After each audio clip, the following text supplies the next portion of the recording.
सर्वसाधारण सभा होती आणि आजच्या सर्वसाधारण सभेमध्ये जे सत्ताधारी लोक आहेत, अध्यक्ष, उपाध्यक्ष, सभापती आणि काही सदस्य, यांच्याजवळ दुसरा विषय कुठला नव्हता. एकमेव सीओ शर्मा यांना टार्गेट करण्याचा त्यांनी जेणेकरून मानस पकडला होता. आणि टार्गेट करत असताना आम्ही नेमकं कारण विचारलं की बा सीओचा नेमका त्रास काय. असं कुठलंही कारण समोर आलं नाही. आणि काल देवेंद्रजी फडणवीस पालकमंत्री यांनी जो प्रोग्राम त्या ठिकाणी घेतला की पूर्ण पीएससीला 3 पीएससीला मोठ्या प्रमाणात निधी उपलब्ध करून दिला. आशा वर्करना मोबाईल वितरितचा कार्यक्रम तो घेण्यात आला.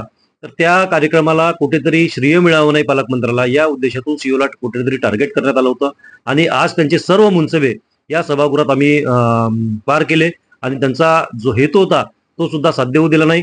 सीओच्या बाजूना उभं राहून की नेमकं सीओ चुका कुठल्या करतात ह्या मात्र सत्ताधारी लोक सांगू शकले नाही. त्या कार्यक्रमाला टार्गेट करून सीओला ते टार्गेट करत होते. प्रत्येक विषयामध्ये कुठल्या विषयामध्ये सीओला टार्गेट करून सीओवरती पेशंट टॅक्टिस करून कुठेतरी यांचे जे कारनामे सुरू आहेत जिल्हा परिषदला त्यांना करण्याचा मानस त्यांचा दिसला. परंतु विरोधी पक्षातल्या आमच्या सर्व जिल्हा परिषद सदस्यांनी त्यांची बाजू देऊन रिसर पद्धतीने सीओला या विषयावरती आम्ही सेफ करण्याचं काम केलं. अनेक प्रकारचे मुद्दे होते. त्यामध्ये 15 विभागाचा मुद्दा होता.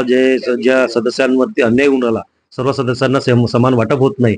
महिला बालकल्याण विभागाचे जे भ्रष्टाचार आहेत, शैक्षणिक विभागातले जे भ्रष्टाचार आहेत, जल जीवन मिशन अंतर्गत कामं अपूर्ण आहेत, यामध्ये संपूर्ण जिल्हा परिषद ही अपयशी झालेली आहे. या सर्व मुद्द्याला घेऊन सर्वसाधारण सभेमध्ये आम्ही आज भांडण केलं.